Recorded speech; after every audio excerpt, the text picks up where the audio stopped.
અમરેલીમાં શિક્ષણ જગતને શર્મસાર કરતો કિસ્સો સામે આવ્યો। સાવરકુંડલાના વંડાની ખાનગી શાળાના શિક્ષક સામે વધુ એક ફરિયાદ દાખલ થઈ। પીટી શિક્ષક વિશાલ સાવલિયા સામે બીજી ફરિયાદ નોંધાઈ છે।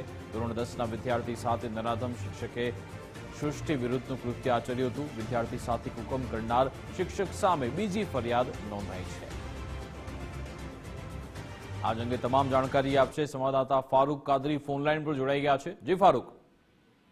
જણાવ્યું કે અમરેલી જિલ્લાના સાવરકુંડલાની વંડાની સ્વામિનારાયણ સંપ્રદાય સંચાલિત પ્રાથમિક શાળા જે છે, પ્રાથમિક શાળામાં લગભગ 10 સુધીનો અત્યારે અભ્યાસક્રમ ચાલુ છે અને હમણાં જ મળતી માહિતી મુજબ 7મા ધોરણના વિદ્યાર્થી જે 12 વર્ષનો હતો તેની પર સૃષ્ટિ વિરુદ્ધનું કૃત્ય વિશાલ સાવલિયા નામના શિક્ષકે કર્યું હતું અને શિક્ષણ જગતને શર્મસાર કરવાનો કિસ્સો સામે આવ્યો હતો। ત્યારે આજે એની બીજી પોલીસ ફરિયાદ નોંધાઈ છે। ધોરણ 10ના વિદ્યાર્થીને 10મા મહિનાની 2024 થી લઈ અને જાન્યુઆરી મહિનાની 25 તારીખ સુધી 8 વખત સૃષ્ટિ વિરુદ્ધનું કૃત્ય ધોરણ 10ના વિદ્યાર્થી સાથે આ વિશાલ સાવલિયાએ કરતા તેની પોલીસ ફરિયાદ નોંધાઈ ગઈ છે। ત્યારે સૌથી મહત્વની વાત એ છે કે શિક્ષણ જગત માટે શર્મસાર કરતો કિસ્સો, જેમાં શિક્ષક માટે બીજી પોલીસ ફરિયાદ નોંધાઈ છે અને હાલમાં તમામ એવિડન્સ પુરાવા મેળવી અને પોલીસ દ્વારા સખતમાં સખત સજા પડે તેવી કાર્યવાહી શરૂ કરવામાં આવી છે। બિલકુલ, આભાર તમામ જાણકારી આપવા બદલ।